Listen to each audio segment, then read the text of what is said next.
La laicidad del Evangelio de José María Castillo. Capítulo 19. Las parábolas. Por lo que he dicho al final del capítulo anterior, cuando Jesús relata las parábolas, mediante las que explica a unos y oculta a otros el misterio del reino de Dios, Marcos 4:11, llama la atención un hecho en el que casi nadie suele fijarse. Las pequeñas historias que Jesús escogió para explicar cómo debe entenderse el reino de Dios no son historias o episodios relacionados con la religión o las prácticas religiosas, sino con la vida laica y las costumbres o tradiciones de la vida cotidiana. La vida en la que pasamos nuestros días todos los seres humanos. Los trabajos del campo y el mar, la pobreza o la riqueza, la comida y los banquetes, las relaciones de familia, las cosechas, los negocios, las desgracias que nos preocupan o incluso nos abruman con frecuencia, etc. Hay en los evangelios una sola parábola que se desarrolla en el templo, la parábola del fariseo y el publicano, Lucas 18, 9-14. Pero resulta que precisamente en esta parábola religiosa, el que queda fatal y es rechazado por Dios es el fariseo, el hombre oficialmente religioso, el que se creía y se veía como modelo de religiosidad a carta cabal. Lucas 18, 14. Pero hay más. Es sorprendente la insistencia laica de las parábolas. Por ejemplo, en esto está una de las cosas que más sorprenden en la parábola del buen samaritano, Lucas 10, 25-37. El lector del Evangelio de Lucas se encuentra con el hecho extraño de que el modelo ejemplar de lo que no se debe hacer para heredar la vida eterna, Lucas 10, 25, es lo que hacen los hombres de la religión. El sacerdote, es de suponer que también el clérigo o levita, bajaba Ketevainen, Lucas 10, 30 y 31, de Jerusalén a Jericó. Eran pues hombres de iglesia, que venían de la capital. Lo lógico es que vinieran del templo, o sea, de cumplir con la religión. Bueno, pues resulta que Jesús presenta a los hombres religiosos dando un rodeo, Lucas 10:31, y dejando abandonado al hombre apaleado y tirado en la cuneta del camino. Mientras que, para escándalo de los piadosos y observantes, el modelo que ofrece Jesús es un samaritano despreciable y hasta odioso para los judíos, que fue el único que atendió al desgraciado que había sido víctima de la injusticia de unos canallas. La enseñanza que Jesús presenta es muy fuerte. Por supuesto, es una exhortación a la práctica de la bondad y la ayuda al que es tratado injustamente. Pero eso no es lo central de la parábola.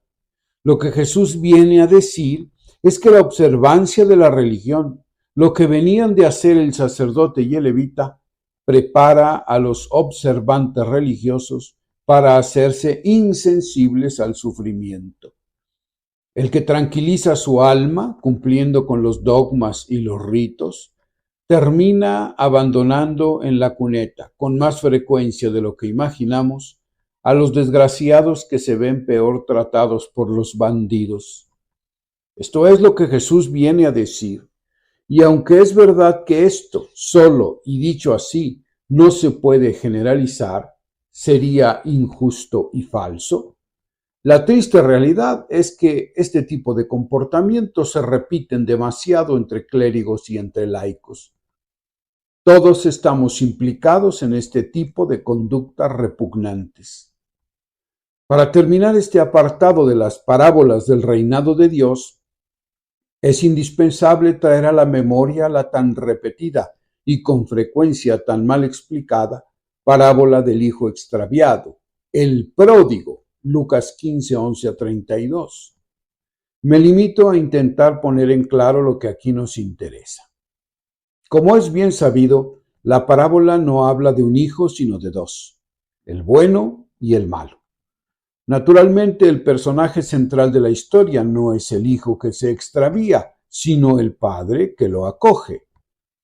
Y en el fondo, lo que la parábola quiere enseñar es cómo se comporta el Dios de Jesús, el Dios del reino, con los extraviados, con los publicanos y pecadores, dos grupos típicos de gente perdida. Las malas compañías con las que andaba Jesús, una situación escandalosa que es la que da pie para los pequeños relatos de extravíos que ocupan todo el capítulo 15 del Evangelio de Lucas. Esto supuesto y en última instancia, lo que Jesús enseña en esta historia es que el Padre Dios abraza y acoge sin pedir explicaciones ni reprender al Hijo perdido, responsable de su perdición, mientras que, por el contrario, al Hijo ejemplar, trabajador, cumplidor y fiel a sus deberes, termina llamándole la atención y le viene a decir que por ese camino no va a ninguna parte. Es importante darse cuenta de que el hijo menor, el que se llevó el dinero y se lo gastó en juergas y vicios, el mismo que cayó en tal degradación que no podía comerse ni lo que se comían los cerdos, de ese Jesús no dice que se convirtiera. Lo que dice el relato es que se vio tan mal que se moría de hambre porque no podía alimentarse ni con las algarrobas que se comían los cerdos. Lucas 15, 16. Aquel desgraciado, al pensar que en la casa de su padre todo el mundo comía bien, tomó la decisión de volver. Lucas 15, 17 a 18. El texto no utiliza ningún término relacionado con la conversión. Es verdad que en los versículos 18 y 21 se dice que el muchacho prepara unas palabras en las que habla de su mal comportamiento. He pecado contra el cielo y contra ti. Pero el padre no le dejó ni acabar su confesión, ni le hizo pregunta alguna, ni allí hubo reprensión de ningún tipo. Nada de nada en ese sentido. Lo que hizo el padre fue abrazar y comerse a besos a aquel desgraciado que se había portado como un sinvergüenza, pero no le hizo ni el más mínimo reproche. Todo lo contrario, como si aquel hijo viniera de conseguir un triunfo, le puso la mejor ropa que había en la casa y organizó una fiesta por todo lo alto. Hasta trajeron músicos, de manera que el banquete resonaba en la casa y en la calle. Y ocurrió lo que tenía que ocurrir, según la lógica de nuestras convicciones y de nuestra manera de pensar. Cuando el hijo fiel y cumplidor volvió de su trabajo, se indignó al enterarse de lo que allí estaba celebrando y mandó recado al padre diciéndole que él no pisaba aquella casa. La verdad es que no le faltaba razón. Él había sido obediente y observante y su padre no le había dado lo indispensable ni para una merienda con sus amigos. Así fue la historia, según el Evangelio. Le sobraban razones al muchacho para quejarse ante el padre. Las personas de orden tienen motivos más que justificados para tirarse a la calle y protestar a gritos de tantos miramientos como se tienen, no solo con chorizos, drogadetas y extraviados, sino sobre todo con políticos que mienten, banqueros que abusan, gobernantes que nos sacan las entrañas y hasta obispos que se cruzan de brazos y se callan como muertos para seguir gozando de sus privilegios.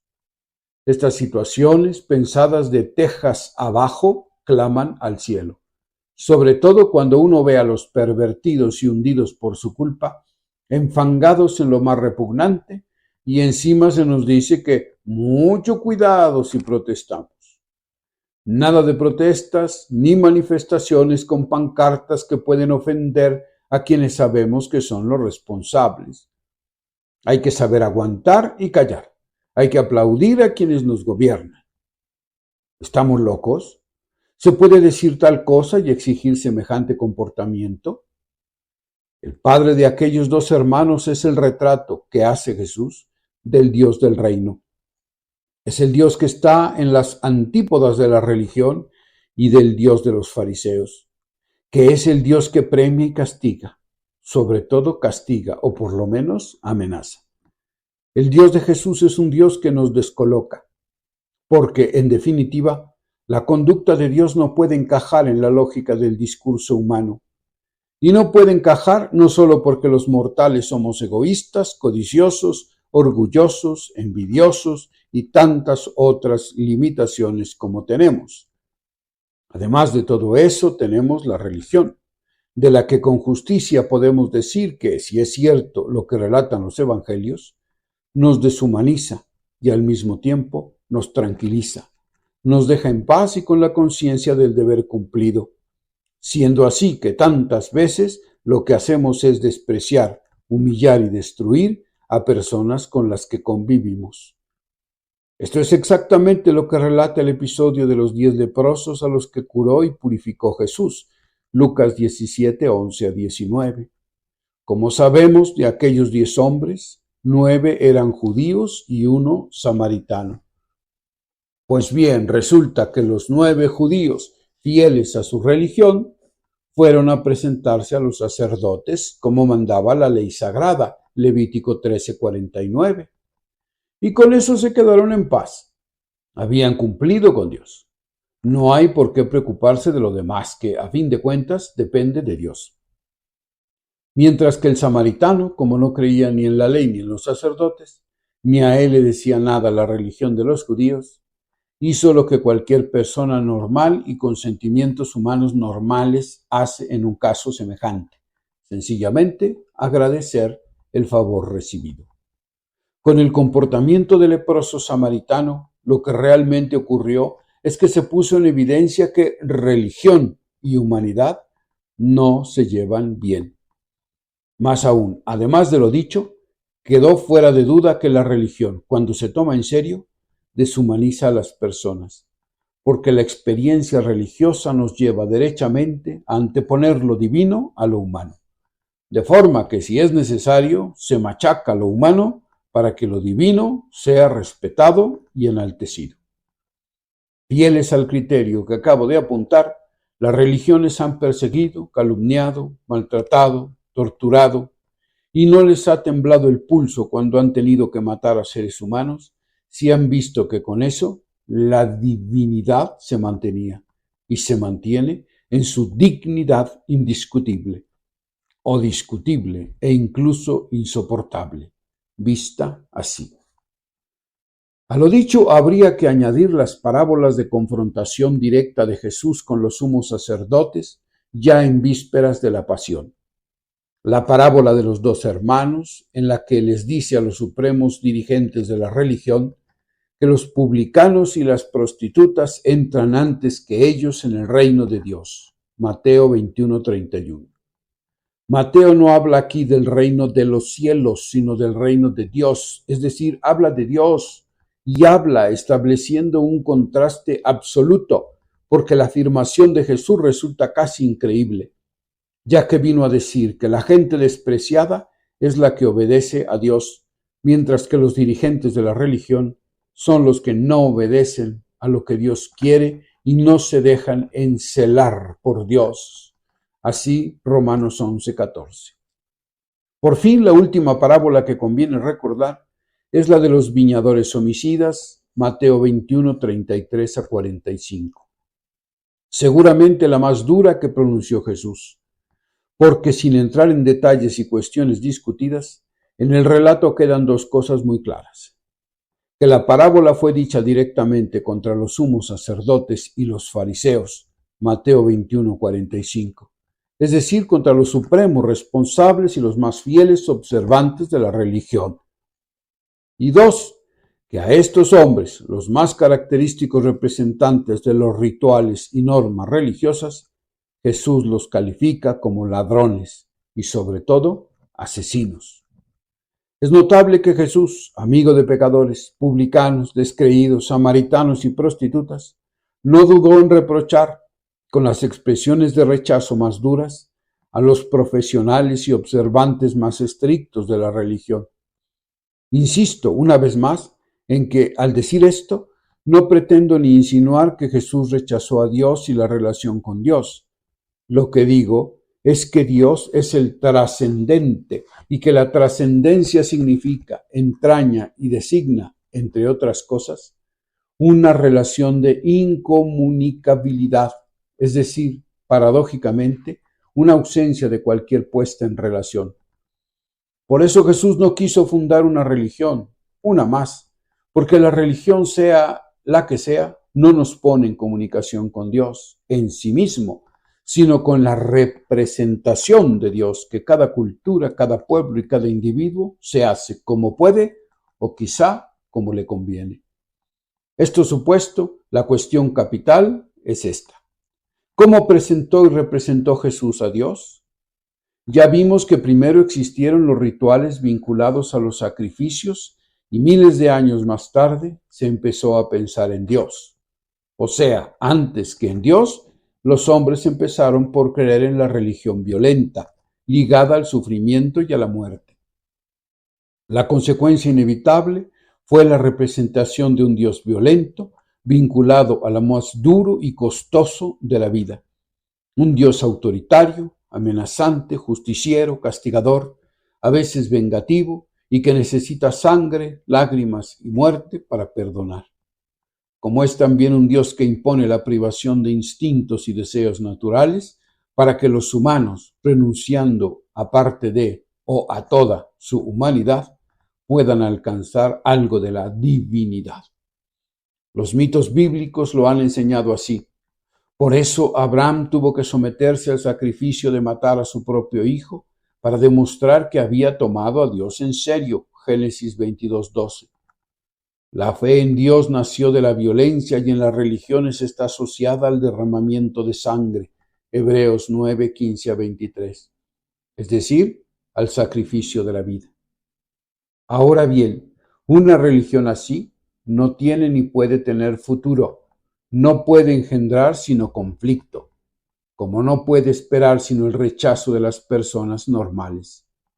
Por esto nos preguntamos, ¿cómo presentó y representó Jesús a Dios?